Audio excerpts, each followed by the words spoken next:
I just did an interview with my uncle, and honestly, I should have did the intro beforehand. But one, I knew I was gonna be nervous, and secondly, I didn't want my uncle hear what I had to say because it's a little simpy. He's gonna laugh at me, regardless of that fact. I feel like there's a lot of things that I wanted to do with this project. And one thing that I could not live without is my uncle Mike True being a part.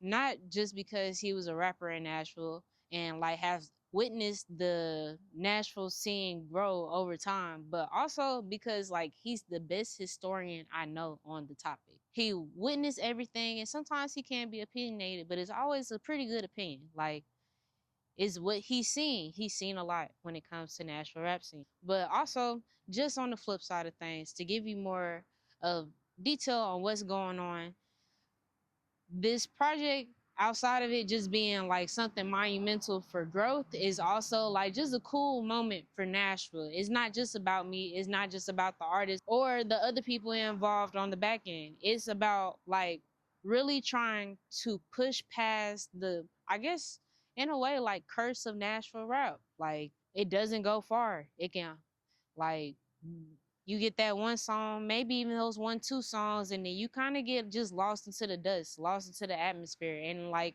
part of it has to do with our mental state, some of it has to do with the surrounding culture. But those are things that like all of us are tired of seeing as natives. So that's why I kind of made this project. It's not just about me, it's not just about the artist, it's not just about the Nashville sound. It's about pushing past the narrative that Nashville can't make it out of Nashville. Cause we can. So yeah, peace. But I guess to start, just I mean, who is Mike True? Like Mike True is a East Nashville native, born and raised. Just somebody who focus on being the best me every day.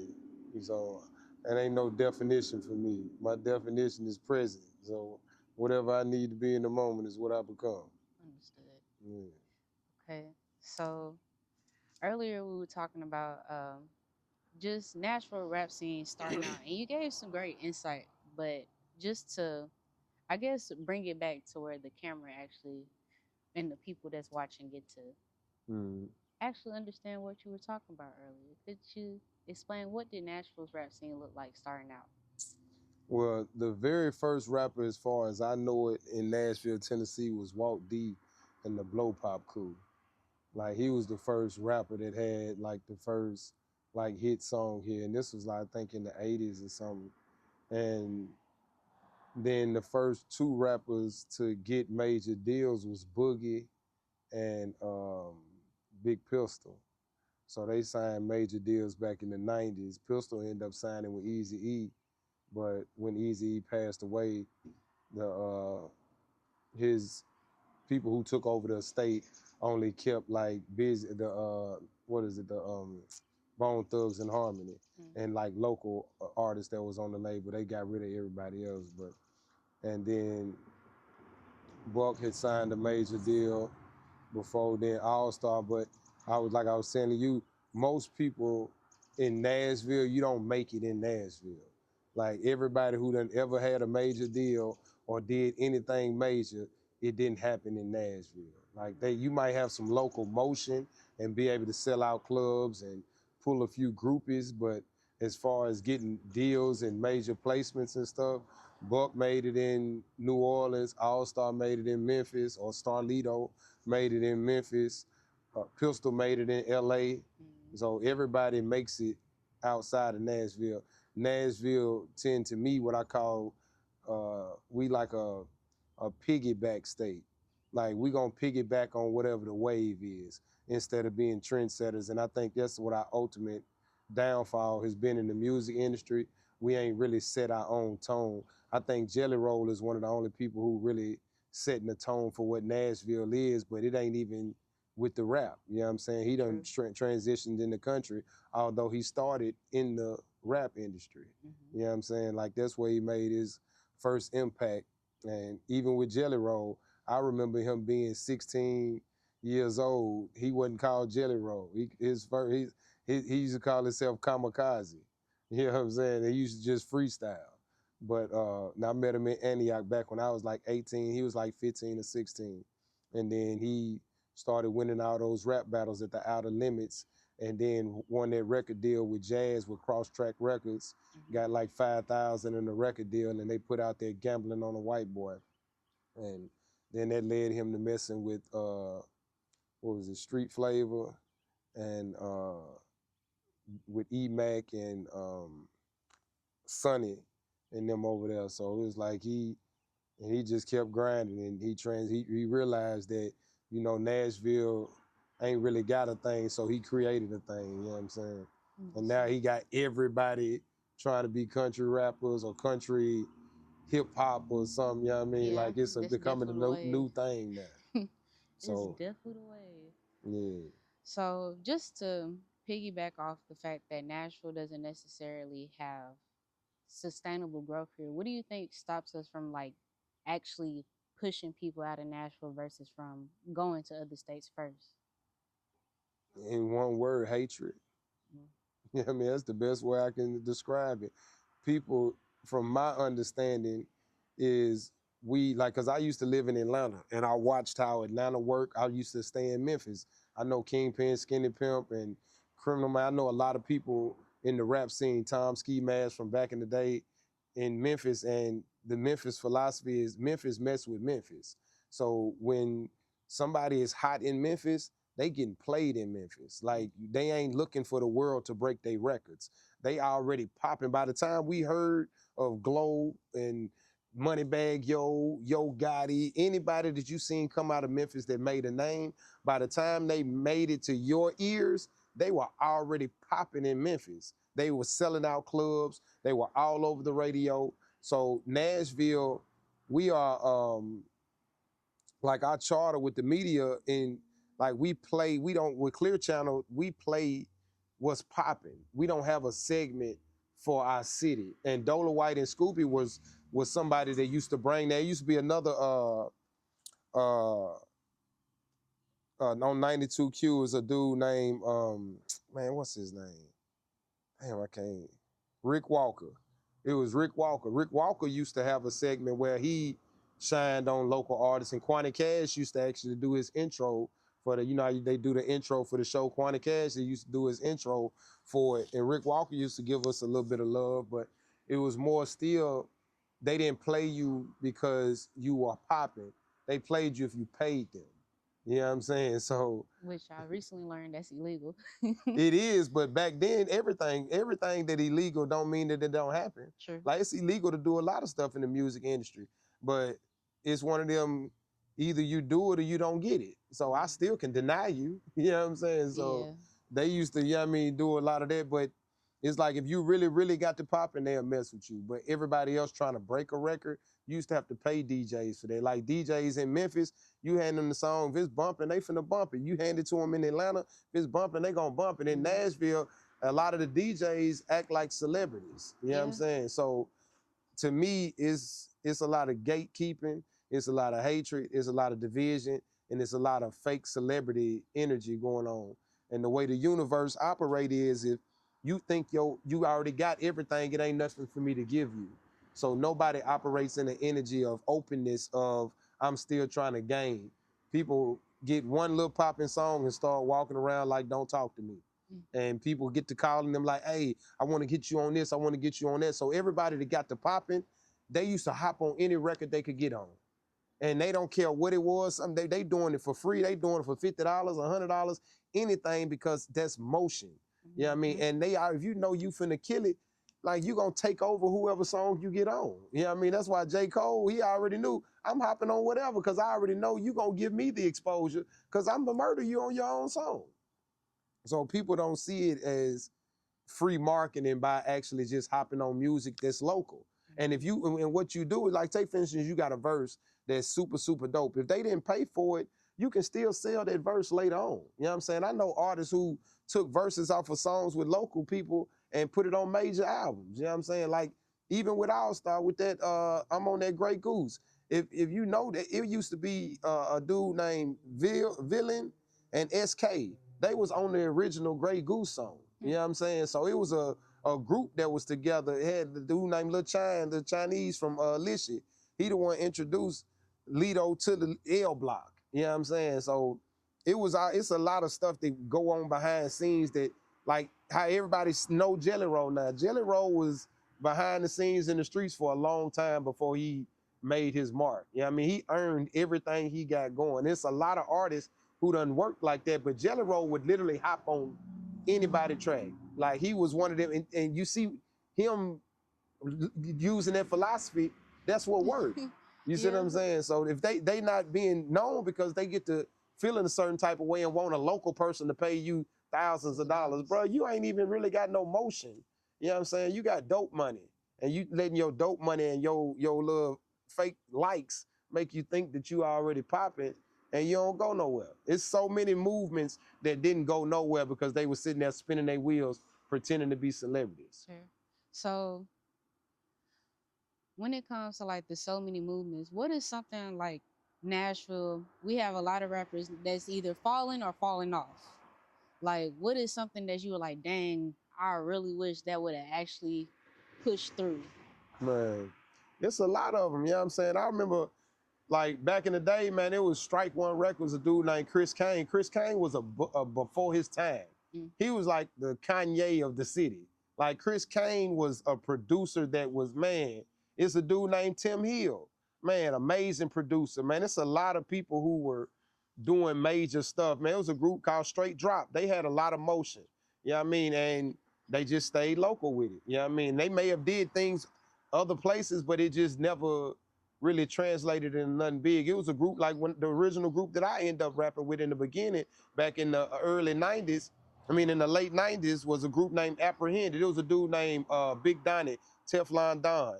Like, he had Crown Sound Records. And that, like, it felt like I was on the Dungeon label. Like, it was like they was the outcasts. Like, they literally were before their time. The music they was making, they used to go to Pixels. Like, so it was a place where you could go in Texas, and that was where like everybody used to do all them big bling bling album covers and all that shit. I think it was called Pen and Pixel or something like it. I can't remember the exact name of it, but it was like stuff cost money back then. Album covers used to cost $10, $20, $30,000. Photo shoots were $5,000. Like it ain't like now everybody got a cell phone. You can do your album cover on an iPhone. I can't imagine paying more than $100 for a cover. But see, back then it was major. It was like if you can say you went and got your album cover there, that was something like, yeah, you know what I mean. But in Master P, like if you look at all them original album covers with Master P and a lot of the artists in the 90s, that's where they used to always go. Yeah. So Crown Sound, Big Donnie was one of the main people. He was in the city doing stuff like that, like in magazines, you know what I mean, making major movements. Man, even I was with Living Legend. We had Legendary Records. Man, we was in Murder Dog, Double XL, BT. We had posters all over the city. We had Selecto Hits distribution, Sony Red distribution. We had Kingpin Skinny Pimp on the label. We had Shorty P, which is Lil Flip's producer. We had a major movement, but everybody want to be big dogs instead of actually stay focused. I was like, man, we need to buy vans, shrink wrap them, and just take this show on the road, because we was already touring and doing stuff everywhere just with Skinny Pimp. And they rather go buy yellow diamonds and 100-carat bracelets and look like baby rather than invest. So to me, Nashville spend more time trying to look like rappers than actually being rappers. And this one dude here named Cook Up Boss, Cub from Shife Life, he said better than anybody. He was like, man, y'all rapping y'all ass off and ain't made a dime. You know what I'm saying? So the city more worried about attention rather than assets. That's a good way to look at it. Okay, I gotta go back to my little. So, I guess to piggyback off the fact that we're like a place that gets influence versus bringing out influence, how do you feel like Memphis and Atlanta gave influence to us? Well, first of all, Memphis created Atlanta. So if you know anything about Crunk come from Memphis. So the whole Atlanta used to be on that Miami stuff.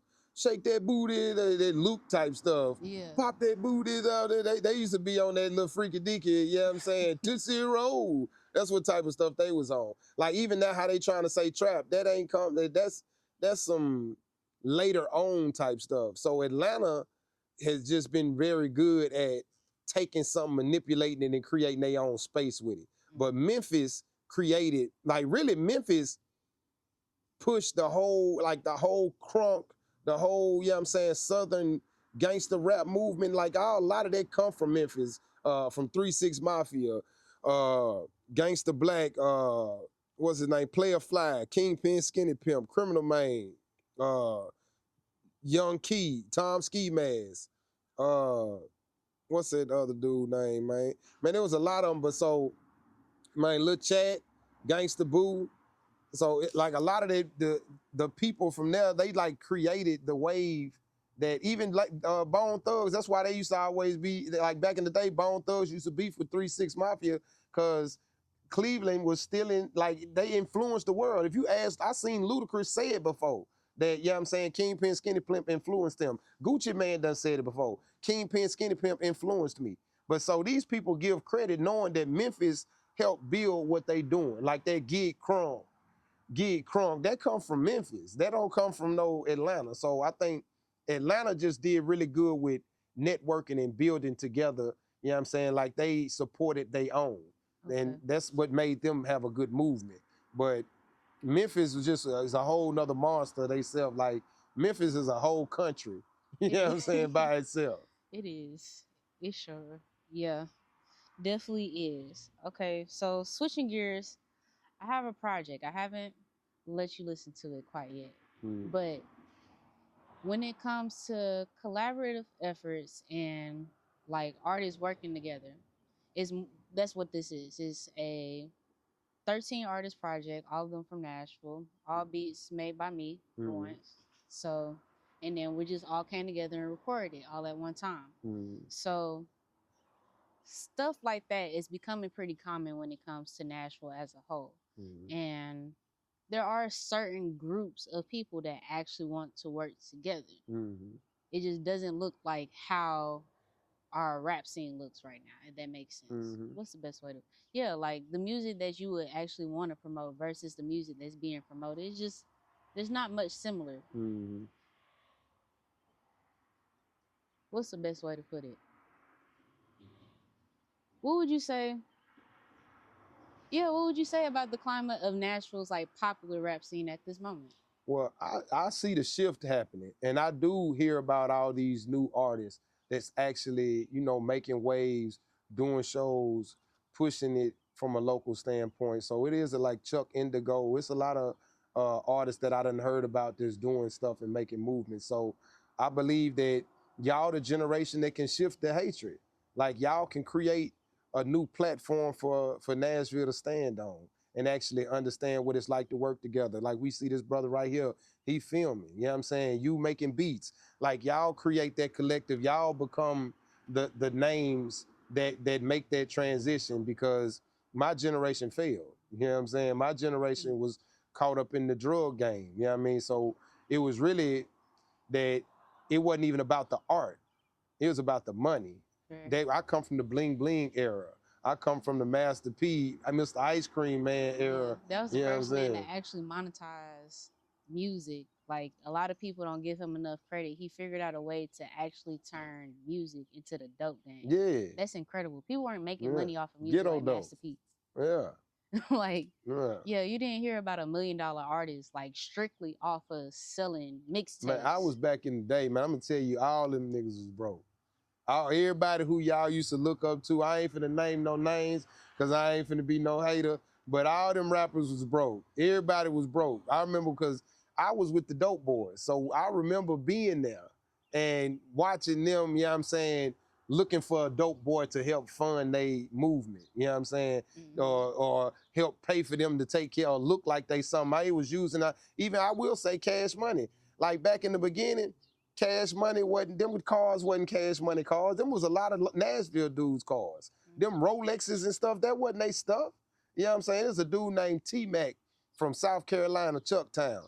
Shout out to T-Mac. Dude is the one who created that bling bling thing.